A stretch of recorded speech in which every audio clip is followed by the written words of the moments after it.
रामकृष्ण हरी. जय कानबाई माता. जय कानबाई माता. सर्वप्रथम आपलं पुण्यात खूप खूप स्वागत. धन्यवाद. आपण पुण्यात कालपासून आहात, आम्ही आहोत, तर आपल्याला असं वाटतं का ते खानदेश पुण्यात अवतरलंय? खरं तर कानबाई मातेचा उत्सव आम्ही काना देशामध्ये जोरातच साजरा करतो, पण काना देशातले लोक पुन्हा पुण्यामध्ये येऊन हा उत्सव एवढ्या जोरात साजरा करतायत, सारख्या या गोष्टीचा मला स्वाभिमानही आणि अभिमानही वाटतो.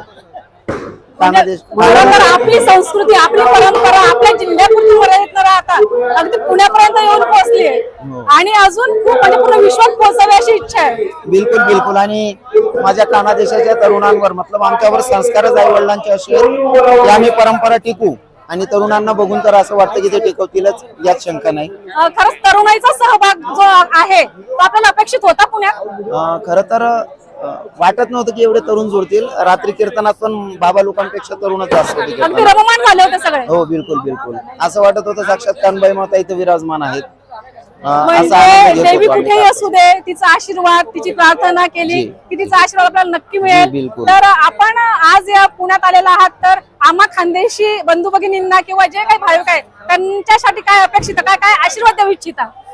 खरं तर मी आशीर्वाद दिला एवढा मोठा नाहीये, पण एक मला सांगावं वाटतं की जसं की बाई आता तुम्ही लोक एकत्रित येऊन एवढा मोठा उत्सव साजरा करतायत, तर जसं परिवार एकत्रित असल्याच्या नंतर घराचा आनंद काही वेगळा असतो, तसं काना देशातले एकत्रित आल्याच्या नंतर हा देवीचा आनंद उत्सव साजरा करतात. असंच जो पण उत्सव असेल तो परिवारासारखा मिळून सगून करावा, हीच माझी विनंती असेल सगळ्या काना देशातल्या. हे अगदी खरे, कारण आपले खरे नातेवाईक खूप लांब असतात, पण आपण जेव्हा मित्र परिवार एकत्र येतो तेच आपले खरे नातेवाईक असतात. अगदी भावापेक्षाही जीवा भावाचे म्हणतात आणि आपल्या कठीण प्रसंगी मदत करत असतात.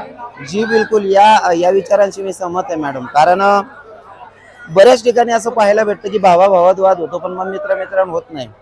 आणि मी असा अनुभव घेतोय, कुठेतरी रक्ताचं नातं कमी पडतं, पण जे मानलेलं नातं असेल, प्रेमाचं हो जे नातं आहे ते रक्ताच्या नाताच्याही पलीकडे निघून जातं कधी कधी. हा अनुभव मी स्वतः पण घेतोय. खूप छान. आणि म्हणजे आपण आलात त्या निमित्ताने सगळ्यांचं दर्शन झालं, आपल्याला ऐकायला मिळावं, आणि आम्ही अपेक्षित की पुन्हा पुन्हा आपण यावं आणि आम्हाला आपलं जे म्हणजे आध्यात्मिक जे ज्ञान आहे ते आमच्यापर्यंत पोहोचावं. खूप खूप धन्यवाद आणि आभार. धन्यवाद. कानबाई माता की जय. जय श्री राधे राधे. रामकृष्ण हरी.